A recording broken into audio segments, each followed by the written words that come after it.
Audiobook A Quarta Dimensão, de David Paul Yun-Shu. Capítulo 2. Assim como há certos passos que devemos dar para que nossa fé seja incubada apropriadamente, há também uma verdade central concernente ao reino da fé, que necessitamos compreender. A lição mais importante que aprendi acerca da natureza do reino da fé começou como resultado de algo que foi a princípio uma experiência desagradável. Nos Estados Unidos, os ministros não possuem esse tipo de problemas, mas no Oriente passei por muitas tribulações ao pregar do poder milagroso de Deus, porque no budismo os monges também fazem milagres fantásticos. Recentemente, uma coreana morria de câncer incurável. Todos os médicos que a tinham examinado diziam que nada podiam fazer. Ela foi a várias igrejas e também foi ver um monge budista. Esse monge levou-a a uma caverna onde havia vários budistas orando e a mulher foi completamente curada. O câncer desapareceu como que por encanto. Muita gente na Coreia que pratica yoga está curando doentes por meio da meditação da yoga. Quando se vai às reuniões dos Soka-gakkai japoneses, podemos ver muitos que são curados. Alguns de úlceras no estômago, outros de surdez, mudez, e os cegos recuperam a vista. De modo que os cristãos, especialmente nós, os cristãos pentecostais, temos dificuldade em explicar tais coisas. Não podemos simplesmente dizer que são manifestações do diabo, mas se o diabo pode realizar tais curas, por que a Igreja de Cristo não pode fazer muito mais? Um dia eu estava bastante preocupado. Muitos de nossos irmãos cristãos não estavam dando a devida importância aos milagres de Deus, diziam eles. Como podemos crer em Deus como um ser absolutamente divino? Como podemos chamar Jeová de o único Criador dos lugares celestiais? Podemos ver milagres no budismo, milagres entre os yogis, milagres entre os Soka-gakkai. Estamos vendo milagres em todas as religiões orientais. Por que vamos aclamar Jeová como o único Criador do universo? Mas eu sabia que o nosso Deus é o único Deus, o único e verdadeiro Deus e o Criador do universo. De modo que reuni todas as perguntas das pessoas e delas fiz um profundo motivo de oração perante o Senhor. Orei e jejuei, buscando a face do Senhor e uma resposta. Então me veio ao coração uma revelação gloriosa e recebi uma explicação clara. Desse dia em diante comecei a explicar essas coisas através das minhas pregações em minha igreja na Coreia. Agora posso dar respostas satisfatórias a quaisquer dessas perguntas e posso dar explicações claras, tão claras como o sol ao meio-dia. Permita explicar-lhe. Há no universo 3 tipos de espírito: o Espírito Santo de Deus, o Espírito do Diabo e o Espírito humano. Quando se estuda geometria, a gente desenha 2 pontos, um aqui e outro ali. Traçando-se uma linha reta entre esses 2 pontos, a ela damos o nome de primeira dimensão. É justamente isso, uma linha de 2 pontos, uma dimensão. Mas se prosseguirmos acrescentando linhas após linhas, uma ao lado da outra, numa progressão indefinida, temos a segunda dimensão. Temos um plano ou uma superfície. E se amontoamos planos sobre planos numa seção indefinida de planos, teremos o que se chama de terceira dimensão, um sólido ou um volume. O mundo material e a Terra toda pertencem ao universo da terceira dimensão. A primeira dimensão, a linha está contida na segunda dimensão, o plano, e portanto é por ela controlada. E a segunda dimensão está incluída na terceira, o cubo, portanto controlada por ela. Quem, pois, cria, contém e controla a terceira dimensão, o mundo cúbico? Você pode encontrar a resposta abrindo a Bíblia e lendo Gênesis 12. A terra, porém, era sem forma e vazia. Havia trevas sobre a face do abismo, e o Espírito de Deus pairava por sobre as águas. Mas se examinarmos a língua original da Bíblia, esse versículo quer dizer que o Espírito de Deus estava incubando sobre as águas, chocando-as. Esse mundo caótico pertence à terceira dimensão. Mas o Espírito Santo, que aqui é representado como incubando sobre a terceira dimensão, pertence à quarta. Do mesmo modo, o reino espiritual da fé pertence à quarta dimensão. Uma vez que o mundo espiritual abarca a terceira dimensão e sobre ela paira, por essa incubação da quarta dimensão sobre a terceira foi criada a Terra. Uma nova ordem surgiu da antiga, e a vida foi tirada da morte, a beleza foi extraída da feiura, a limpeza da sujeira e a abundância surgiu da pobreza. Tudo foi criado belo e formoso pela incubação da quarta dimensão. Então Deus falou ao meu coração: Filho, assim como a segunda dimensão inclui e controla a primeira, e a terceira inclui e controla a segunda, assim também a quarta dimensão inclui e controla a terceira, produzindo a criação da ordem e da beleza. O espírito é a quarta dimensão. Cada ser humano é um ser espiritual, assim como o físico. Possui a quarta dimensão e também a terceira em seus corações. Desse modo, os homens, explorando a sua fé espiritual na esfera da quarta dimensão, por meio de visões, imaginações e sonhos, podem influenciar a terceira dimensão, produzindo nela a mudança. Isso foi o que me disse o Espírito Santo. Esses yogis e monges budistas podem, portanto, explorar e desenvolver humanamente sua quarta dimensão, sua esfera espiritual. Ao lograr uma visão clara, formar quadros mentais de boa saúde, podem incubar essa saúde sobre os enfermos. Por ordem natural, a quarta dimensão tem poder sobre a terceira, o espírito humano. Com certas limitações, é claro, podem dar ordens e criar as coisas. Deus deu ao homem poder sobre a criação. Ele pode controlar o mundo material e dominar as coisas, responsabilidade que pode executar mediante a quarta dimensão. Ora, os incrédulos, explorando e desenvolvendo seu ser espiritual interior de tal maneira, podem executar domínio sobre sua terceira dimensão, que inclui as doenças e enfermidades físicas. Então disse-me o Espírito Santo: Veja os Sokagakai, eles pertencem a Satanás. O espírito humano junta-se ao espírito maligno da quarta dimensão e com a quarta dimensão maligna exercem domínio sobre seus corpos e circunstâncias. O Espírito Santo mostrou-me que foi assim que os mágicos do Egito exerciam domínio sobre várias ocorrências, assim como Moisés o fazia. Deus então me ensinou que, já que podemos ligar a quarta dimensão de nosso espírito à quarta dimensão do Pai Celeste, o Criador do Universo, podemos ter mais domínio sobre as circunstâncias. Louvado seja Deus! Podemos tornarmos fantasticamente criativos e podemos exercitar grande controle e poder sobre a terceira dimensão. Depois de receber esta revelação do Senhor, comecei a explicar com facilidade os acontecimentos e milagres das outras religiões. As pessoas às vezes me desafiam: podemos operar os mesmos milagres? Eu, por minha vez, dizia: sim, sei que podem. E porque vocês têm a quarta dimensão em seu espírito, vocês estão desenvolvendo o espírito e exercendo domínio sobre o corpo e sobre as circunstâncias. Mas esse espírito não é um espírito que tem salvação. Ainda que possam operar esses milagres, vão para o inferno da mesma forma. Vocês estão ligados à quarta dimensão maligna. A quarta dimensão tem todo o poder para exercer o domínio sobre a terceira. Vocês realmente possuem certos poderes limitados a fim de exercer domínio sobre a terceira dimensão e influenciar as circunstâncias. Nos Estados Unidos, vi muitos desses livros de expansão da mente e vejo coisas similares acontecendo aqui por causa dessa ênfase no subconsciente. O que é o subconsciente? O consciente é o seu espírito. A Bíblia chama o subconsciente de homem interior, o homem que está escondido no seu coração. Antes da psicologia ter descoberto o subconsciente, o apóstolo Paulo já o havia descoberto fazia 2000 anos, quando escrevia do homem interior, o homem oculto. A Bíblia apresentou essa verdade 2000 anos atrás. Agora, os cientistas e psicólogos acreditam que essa é uma descoberta surpreendente e aprofundam-se nas ideias do subconsciente e tentam orientar suas energias. Embora o subconsciente esteja na quarta dimensão, tendo, portanto, certo poder limitado, há muito engano envolvido no que essas pessoas alegam.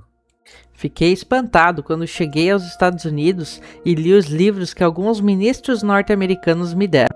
Estes livros haviam quase que transformado o subconsciente em um Deus todo-poderoso, e isso é um engano enorme. O subconsciente possui alguma influência, mas é bastante limitada. e não pode criar o que o nosso Deus Todo-Poderoso pode. Tenho visto nos Estados Unidos a igreja unitariana tentar desenvolver o subconsciente, a quarta dimensão do espírito humano, e colocar esse espírito humano no lugar de Jesus Cristo.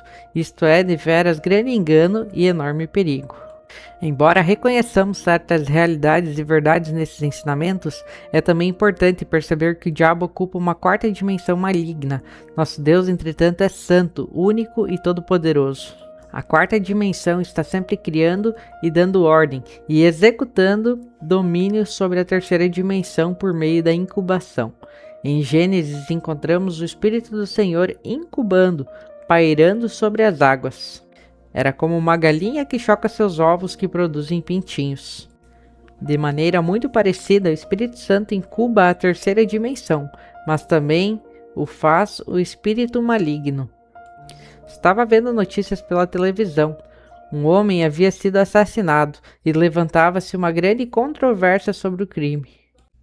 O advogado de defesa do jovem assassino dizia que a culpa era da influência que os programas de violência da televisão exercem sobre as pessoas. Certa verdade nisso, pois esse rapaz, depois de ver televisão, começou a exercitar sua quarta dimensão. Ele incubava aqueles atos de violência e naturalmente chegou um momento em que os colocou em prática. Tenho revolucionado meu ministério com a descoberta da quarta dimensão, e você pode revolucionar sua vida com ela. Você ficará espantado de ver quantas e quão boas coisas podemos incubar em nosso subconsciente. Vivemos em corpos limitados, mas o Espírito Santo pode incubar sobre a Terra, devido à sua onipresença. Nós estamos limitados pelo espaço e pelo tempo, e a única maneira de incubar é por meio da nossa imaginação, através de nossas visões e sonhos. É por esse motivo que o Espírito Santo vem a fim de cooperar conosco, para criar, ajudando os jovens a ter visões e os velhos a sonhar sonhos. Por meio de sonhos e visões, saltamos rapidamente as barreiras das nossas limitações e nos esticamos até alcançar o universo. É por isso que a palavra de Deus diz: onde não há visão, o povo perece. Se você não tiver visão, não está sendo criativo. Se parar de ser criativo, perecerá. Visões e sonhos são a linguagem da quarta dimensão, e o Espírito Santo comunica mediante eles. Somente através de uma visão ou de um sonho, você pode visualizar e conceber grandes igrejas. Você pode visualizar um novo campo missionário, pode visualizar o rápido crescimento da sua igreja. Por meio de visualização e sonhos, você pode incubar seu futuro e obter os resultados. Permita-me apoiar o que digo em 4 ilustrações bíblicas. Você sabe por que Adão e Eva caíram da graça? O diabo sabia que as visões da quarta dimensão na mente da pessoa podiam criar resultados positivos. Ele usou uma tática baseada nessa premissa. Convidou a Eva dizendo: venha ver o fruto da árvore proibida. Olhar não faz mal. Por que você não vem e dá uma olhada? Uma vez que o simples olhar para o fruto parecia inofensivo, Eva foi e olhou para a árvore. Olhou para ela e não somente uma vez, mas continuou a olhar. A Bíblia diz em Gênesis, no capítulo 3, no versículo 6, vendo a mulher que a árvore era boa para se comer, agradável aos olhos, e árvore desejável para dar entendimento, tomou-lhe do fruto e comeu, e deu também ao marido, e ele comeu. Antes de comer do fruto, ela viu a árvore, e viu também o fruto em sua imaginação. Brincou com a ideia de comer da árvore e trouxe essa ideia para a sua quarta dimensão. Na quarta dimensão, cria-se tanto o bem como o mal. Eva reproduziu a cena da árvore e do seu fruto profundamente em sua imaginação. Vendo profundamente, pensou que podia ser tão sábia quanto Deus. Então sentiu-se como se estivesse embriagada e foi atraída pela árvore. O próximo passo foi tirar do fruto da árvore e comer e dar do fruto ao seu marido. Por meio desse ato ela caiu. Se olhar com atenção não fosse importante, por que deu o anjo de Deus juízo tão severo à mulher de Ló? Em Gênesis 19:17 diz-nos a Bíblia: livra-te, salva a tua vida, não olhes para trás. É uma ordem simples, não olhar para trás. Entretanto, ao lermos Gênesis 19:26, descobrimos que a esposa de Ló olhou para trás e se transformou em estátua de sal. Recebeu esse castigo tão severo simplesmente por ter olhado para trás. Você pode dizer que o castigo foi demasiadamente severo, mas quando se compreende a lei do Espírito, não o é. Ao olhar para Sodoma, toda essa visão se realizou em seu interior e captou sua imaginação, e a cobiça da vida antiga se apoderou dela, e Deus então a castigou com o juízo justo. Deus tem usado essa linguagem do Espírito Santo para mudar muitas vidas. Observe com cuidado ao ler Gênesis 13, 14 e 15. Disse o Senhor a Abrão, depois que Ló se separou dele: ergue os olhos e olha desde onde estás para o norte e para o sul, para o oriente e para o ocidente, porque toda essa terra que vês eu te darei, a ti e à tua descendência para sempre. Deus não disse: ó Abrão, dar-lhe-ei Canaã, simplesmente reivindique-a. Não, muito especificamente, Deus lhe disse que desde onde ele estava, olhasse para o norte, para o sul, para o oriente e para o ocidente, que ele lhe daria essa terra, a ele e aos seus descendentes. Gostaria que Abraão tivesse tido um helicóptero para subir bem alto e olhar lá de cima toda a região do Oriente Médio. Assim seriam evitados tantos problemas que sofre essa região hoje. Uma vez que Abraão não possuía binóculos nem helicópteros, sua visão foi bastante limitada. Ver é possuir. Abrão viu a terra. Então voltou para sua tenda, para sua cama, a fim de sonhar com as terras que seriam suas. O Espírito Santo começou a usar essa linguagem de sua quarta dimensão. O Espírito Santo começou a exercer domínio. É interessante notar que Abraão gerou seu filho Isaque quando estava com 100 anos de idade e Sarai 90. Quando Abraão tinha quase 100 anos de idade e Sarai quase 90, Deus veio e disse-lhe que ele iria ter um filho. Quando Deus veio a ele e disse: você vai ter um filho? Abraão não pôde conter o riso. A tradução coreana da Bíblia diz que Abraão riu tanto que teve até dor na barriga. Isso significa que Abraão era totalmente incrédulo. Também lemos que Sarai riu atrás da tenda. Deus perguntou: Sara, por que está sorrindo? E ela respondeu: eu não sorri. Mas Deus disse: você sorriu. Tanto Abraão como Sarai riram. Ambos não criam, mas Deus tinha uma maneira de fazê-los crer, e Deus usou a quarta dimensão, a linguagem do Espírito Santo. Certa noite disse Deus a Abraão: venha para fora. No Oriente Médio, o teor da umidade é muito baixo, de modo que à noite a pessoa pode ver muitas estrelas no céu. Abraão saiu para fora e Deus disse: Abraão, conte o número das estrelas, de modo que ele começou a contar as estrelas. Dizem-nos os cientistas que a olho nu podemos ver 6.000 estrelas. Podemos imaginar Abraão contando e contando até perder várias vezes a conta. Finalmente teria dito: Pai, não consigo contar todas as estrelas. Então disse o pai: teus filhos serão tão numerosos como as estrelas. Abraão ficou mudo de emoção. Logo as lágrimas começaram a cair dos olhos e a sua visão ficou totalmente empanada. Olhando para as estrelas, a única coisa que podia ver eram os rostos de seus filhos. Subitamente percebeu que os ouvia chamando: Pai Abraão! Ele estava profundamente comovido e tremia ao voltar para a tenda. Não conseguia dormir ao fechar os olhos, pois via todas as estrelas transformando-se em rostos dos seus descendentes e uma vez mais gritarem: Pai Abraão! Essas visões vieram-lhe à mente vez após vez e transformaram-se em seus próprios sonhos e visões. Essas imagens imediatamente tornaram-se parte da sua quarta dimensão na linguagem das visões e sonhos espirituais. Essas visões e sonhos exerceram domínio sobre o seu corpo de 100 anos de idade e logo se transformou como se fosse um jovem rapaz. A partir desse momento ele creu na palavra do Senhor e louvou a Deus. Quem podia mudar tanto Abraão? O Espírito Santo, pois Deus havia aplicado a lei da quarta dimensão, a linguagem do Espírito Santo. Uma visão e sonho mudaram não só a mente de Abraão, mas também o seu corpo, não somente a ele, mas também sua esposa, que foi maravilhosamente rejuvenescida. Mais adiante na Bíblia podemos ler que o rei Abimeleque queria tomar Sara por sua concubina. a Sara, de 90 anos de idade, que tinha sido rejuvenescida mediante a lei e a linguagem da quarta dimensão.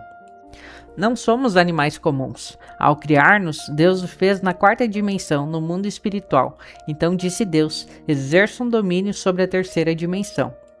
Não exerço meu ministério de ganhar almas simplesmente batendo as portas, lutando e cansando-me até a exaustão. Usei o caminho da fé, e a minha igreja cresce de maneira fabulosa.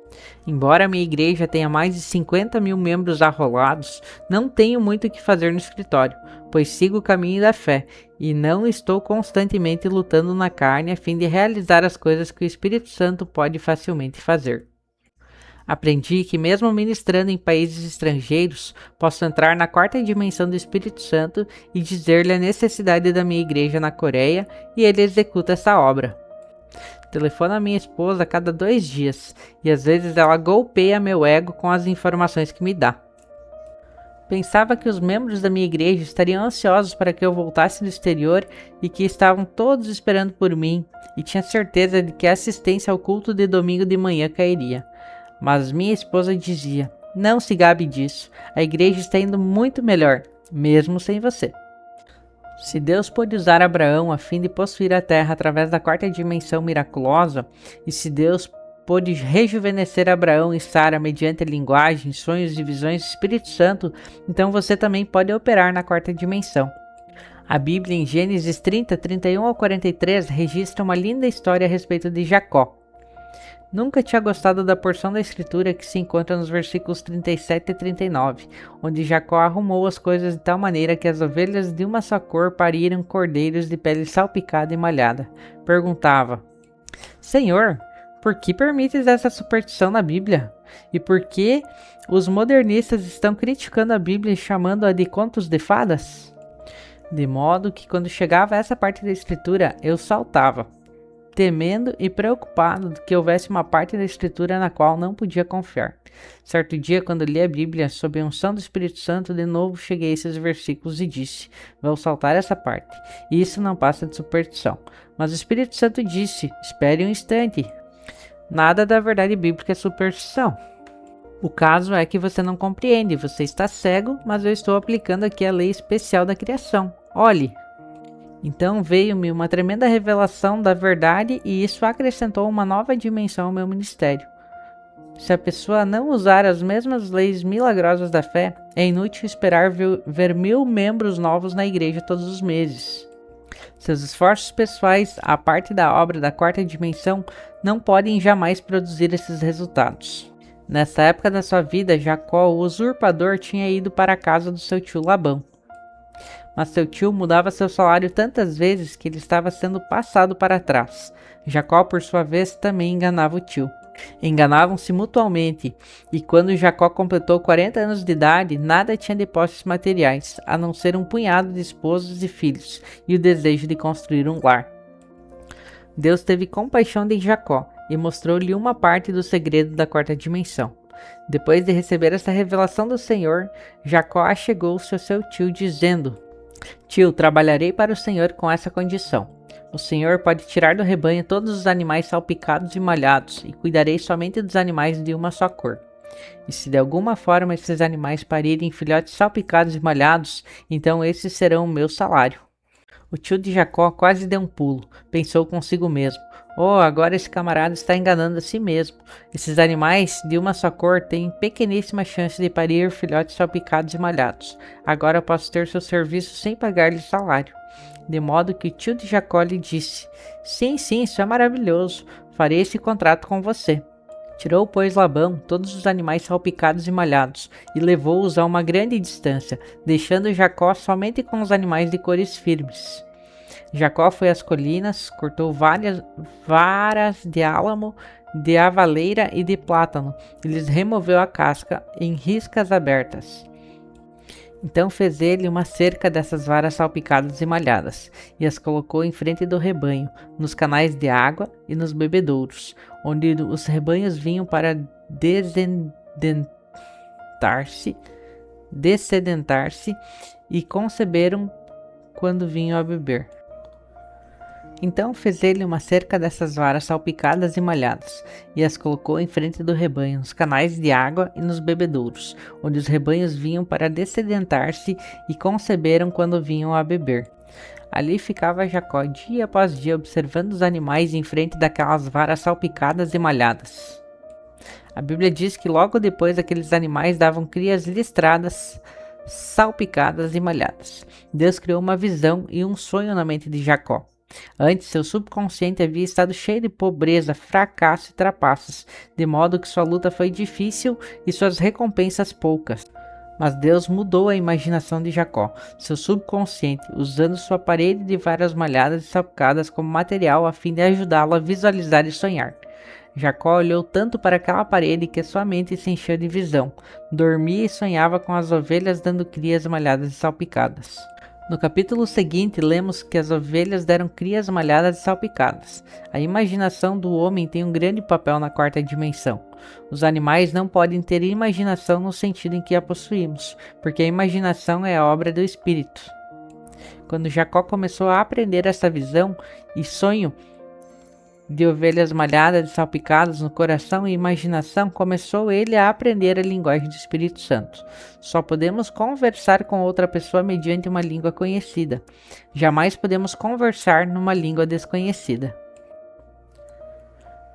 Quando Jacó começou a aprender a linguagem do Espírito Santo, imediatamente ele começou a conversar com o Espírito Santo, e ele começou a operar. O Espírito Santo apertou os botões adequados para que os genes necessários, e as ovelhas de Jacó começaram a dar crias malhadas e salpicadas. Logo, Jacó começou a ter uma grande multidão de animais malhados e salpicados, e tornou-se um dos homens mais ricos do Oriente. Há mais de 8.000 promessas na Bíblia, e cada uma delas é como a vara malhada e salpicada para você. Não é necessário que você vá cortar varas de álamo, de aveleira e de plátano. Em vez disso, você pode tomar as promessas da Bíblia, todas malhadas e salpicadas que esperam por você.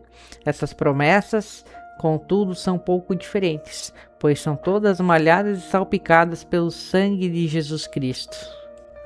Muito tempo depois de Jacó, Deus levantou outra árvore manchada e salpicada. Dessa vez essa árvore foi erguida no Calvário. E essa árvore não foi manchada e salpicada como uma faca, mas com o sangue real de Jesus, do Filho de Deus. Qualquer pessoa pode vir e olhar para essa árvore manchada e receber uma nova imagem, um novo sonho e uma nova visão pelo poder do Espírito Santo ser mudada. Agora permita-me partilhar com você algo da minha experiência pessoal. Certa véspera de Natal eu estava ocupado preparando o sermão. Mais tarde, nas horas matinais do dia de Natal, recebi um chamado telefônico urgente. Um homem chamando do Hospital Nacional de Seul perguntou: "Senhor é o pastor Chu?" "Sim, sou. Um dos membros da sua igreja está morrendo. Foi um acidente. Foi atingido por um táxi e o motorista colocou-o no assento de trás e dirigiu com ele a manhã toda." Naquela época, na Coreia, se alguém fosse atropelado e morto por um táxi, o motorista deveria pagar a quantia de $2.500 e então estaria livre de toda a obrigação financeira. Mas se a vítima tivesse sido somente ferida, o motorista devia de pagar todas as despesas médicas e hospitalares. De modo que se o motorista atropelasse alguém e ninguém visse a coisa acontecer, então ele dirigia o carro com aquela pessoa até que a vítima morresse. Assim lhe ficaria mais barato. Esse membro da minha igreja tinha comprado um lindo chapéu e algumas outras coisas para sua esposa. Estava tão empolgado com a alegria de dar esses presentes que não prestou atenção ao sinal vermelho e foi atingido por um táxi. Era tarde da noite e ninguém testemunhou o acidente, por isso o motorista do táxi havia levado o homem em seu carro toda a noite. O homem não morreu e finalmente um policial apanhou o táxi e levou o homem para o hospital. O impacto tinha prejudicado muito seus intestinos e seu estômago estava cheio de sujeira e sangue. O tétano já tinha começado.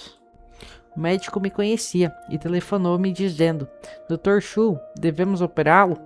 Clinicamente falando, não há esperança. Ele ficou sem cuidado médico por tanto tempo que o tétano já começou. Não há possibilidade alguma de o curarmos. Mas eu disse: "Vá em frente e opere. Assim que terminar de pregar meu sermão de Natal, correrei para aí."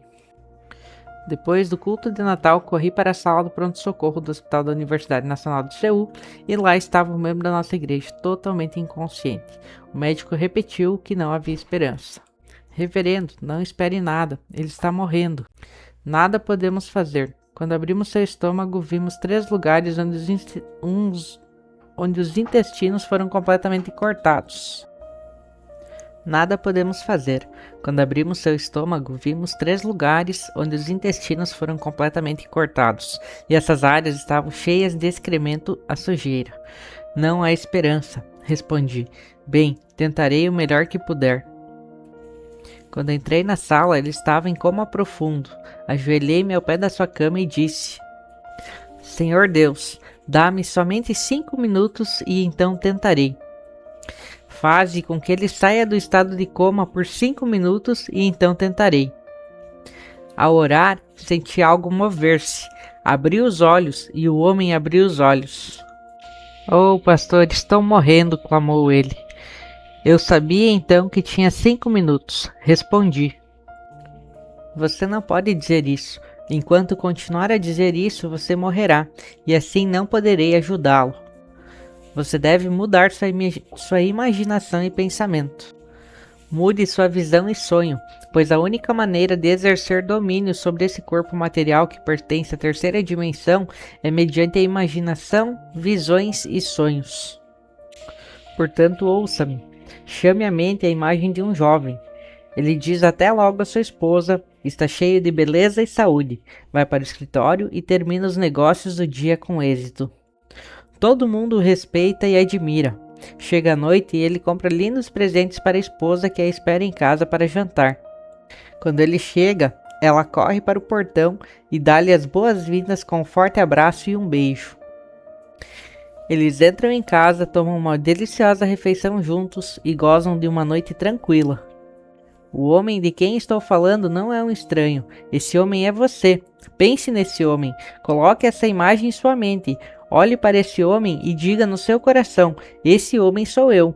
Não forme imagem da morte. Não faça imagem de um cadáver. Continue sonhando com esse homem e eu farei a oração. Você simplesmente tem uma imagem mental. Deixe que eu ore. Será que você pode fazer isso? Sim, pastor. Mudarei meu sonho. Mudarei meu pensamento.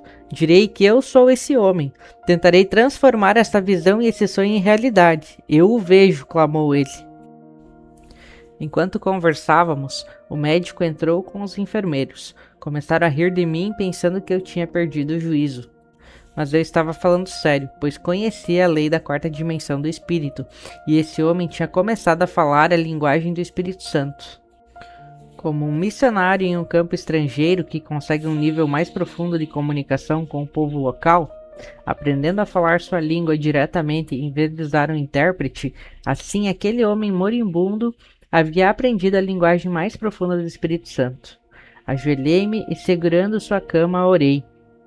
Querido Espírito Santo, agora ele fala a tua língua, ele tem uma visão e um sonho. Apressa-te a entrar em seu corpo físico e a exercer teu domínio. Ordeno que esse homem seja feito inteiro e cheio do poder curador. Subitamente, o grupo de enfermeiros incrédulos disse: esse quarto está quente demais, o calor é demais. Mas o tempo estava muito frio, não havia calor, era o poder do Espírito Santo que produzia todo o calor. O cirurgião e os enfermeiros começaram a sentir o fogo. Suas orelhas ficaram vermelhas e o poder de Deus tornou-se tão forte que até sentimos a cama tremer. Para o espanto de todos, em uma semana aquele homem levantou-se e saiu andando do hospital. Agora ele trabalha no campo dos produtos químicos e está maravilhosamente bem.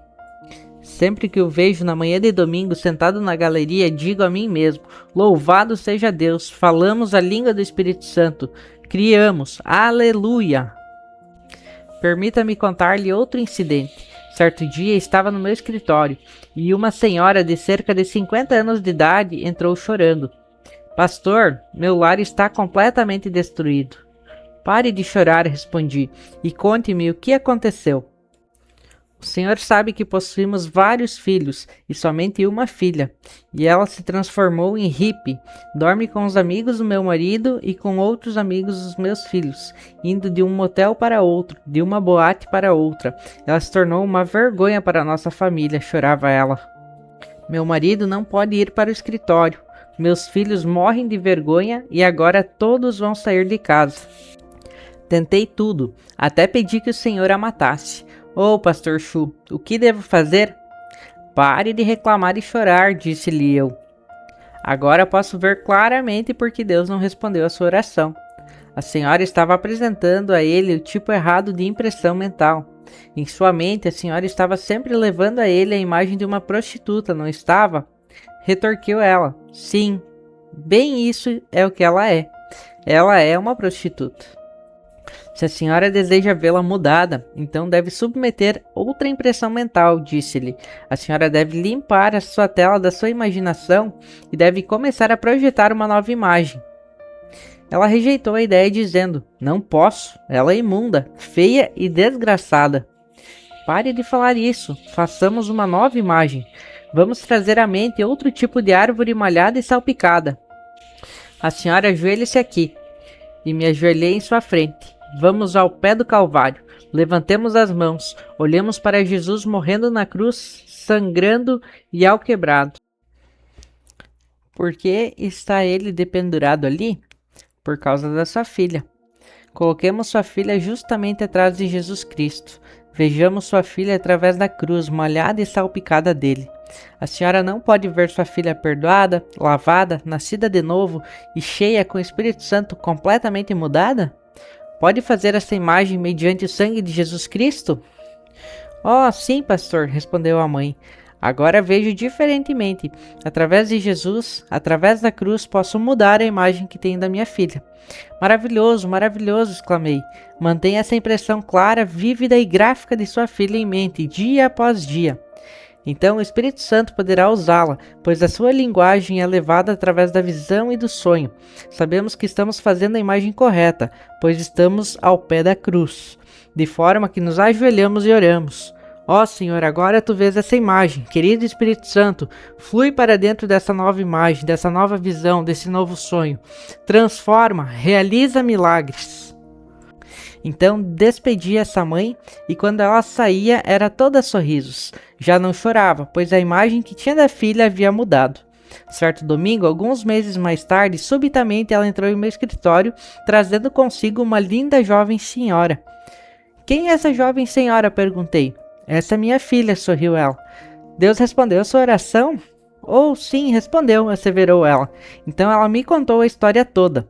Certa noite, sua filha estava dormindo num motel com um homem. Ao acordar de manhã, sentiu-se imunda e desgraçada.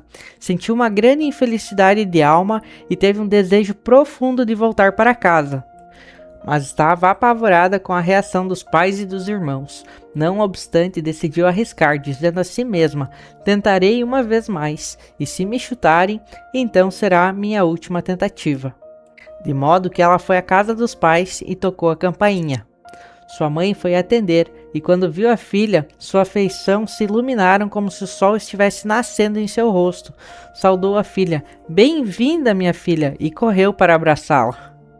A filha ficou totalmente dominada pelo amor da mãe e desandou a chorar. Sua mãe havia orado e a imagem da sua filha fora inteiramente mudada. Ela tinha dado as boas-vindas à filha naquele mesmo instante e aberto a ela os seus braços de amor.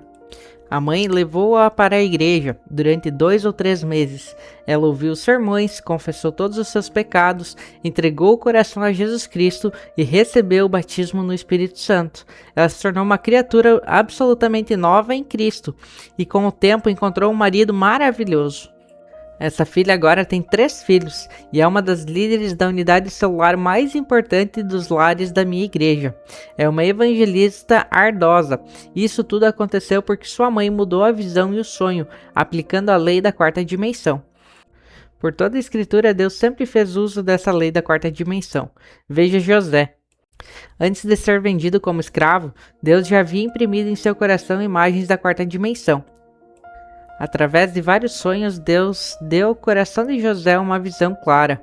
Embora ele fosse levado como escravo para o Egito, ele já exercia domínio sobre sua fé. Mais tarde, tornou-se o primeiro-ministro.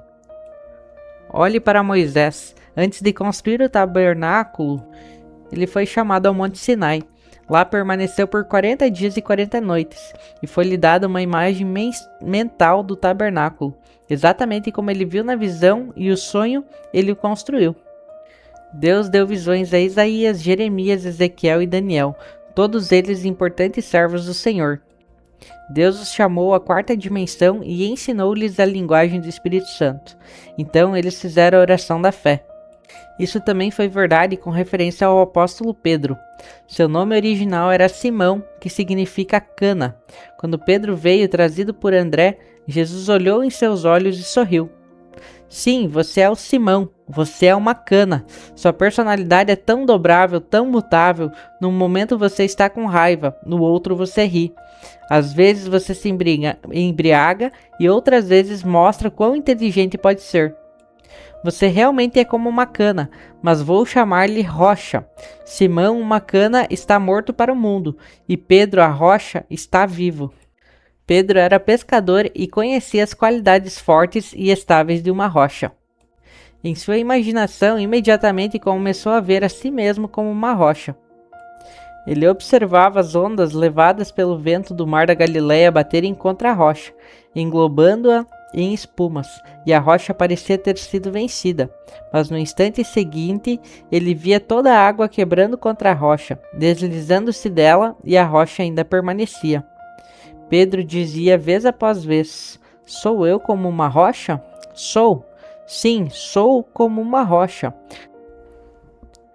Deus mudou o nome de Jacó para Israel, que significa o príncipe de Deus. Ele era um trapaceiro e suplantador, mas foi chamado de príncipe. Foi depois disso que ele mudou. Os não crentes do mundo todo estão envolvidos em meditação transcendental e meditação budista. Na meditação, pede-se que a pessoa tenha uma visão e um objetivo claro. No Soka Gakkai, constrói uma imagem de prosperidade repetindo frases vez após vez, tentando desenvolver a quarta dimensão espiritual do homem. E essas pessoas estão criando algo. Embora o cristianismo tenha chegado ao Japão há mais de 100 anos, conta com somente 0,5% da população. E o Soka Gakkai possui milhões de seguidores. O Soka Gakkai tem aplicado a lei da quarta dimensão, tem realizado milagres, mas no cristianismo só há falatórios sobre teologia e fé. As pessoas são criadas à imagem de Deus. Deus é um Deus de milagres. Seus filhos, portanto, nascem com o desejo de ver milagres realizados. Sem ver milagres, as pessoas não podem satisfazer-se de que Deus é poderoso. Você é o responsável por suprir milagres para essas pessoas. A Bíblia não é da terceira dimensão, mas da quarta, pois nela lemos a respeito de Deus e da vida que Ele tem para nós e podemos também aprender a linguagem do Espírito Santo. Ao ler a Escritura, você pode ampliar suas visões e seus sonhos. Fabrique suas visões e sonhos e crie. Permite que o Espírito Santo venha e avive as passagens bíblicas que você lê e implante visões nos jovens e sonhos nos velhos. Se lhe falta a mobilidade e a oportunidade de um missionário, pelo menos você pode sentar-se numa cadeira e sonhar. Isso tem poder. Permita que o Espírito Santo venha e lhe ensine a sua linguagem, a linguagem dos sonhos e visões. Então conserve essas visões, conserve esses sonhos e deixe que o Espírito Santo flua através dessa linguagem e crie. Deus deseja conceder-lhes os desejos do seu coração. Deus está pronto a cumprir esses desejos, porque a Bíblia diz: "Agrada-te do Senhor e Ele satisfará os desejos do teu coração." Salmo 37:4. Lemos também em Provérbios 10:24. O anelo dos justos Deus o cumpre. Primeiro tenha um objetivo claro, então faça uma imagem mental, vívida e gráfica, e torne-se entusiasta orando durante todo o processo. Não seja enganado pela conversa da expansão mental da yoga, da meditação transcendental ou do Soka Gakkai. Eles estão simplesmente desenvolvendo a quarta dimensão humana, e nesses casos não estão operando na quarta dimensão do bem, antes na do mal. Que nos levantemos e façamos mais do que um mago do Egito. Há fartura de mágicos no Egito desse mundo, mas usemos todos os nossos sonhos, todas as nossas visões para o nosso Deus Santo. Transformemo-nos em Moisés e saiamos a fim de realizar os milagres mais maravilhosos. Os milagres são uma ocorrência comum em nossa igreja, de modo que por experiência posso dizer que o homem não é meramente outro animal. Você não é uma criatura comum, pois tem no coração a quarta dimensão, e é a quarta dimensão que tem domínio sobre as três dimensões materiais, o mundo cúbico, o mundo do plano e o mundo da linha. Mediante o domínio na quarta dimensão, o reino da fé, você pode dar ordens às suas circunstâncias e situações, trazer beleza ao feio, ordem ao caótico, sarar os enfermos e consolar os que sofrem.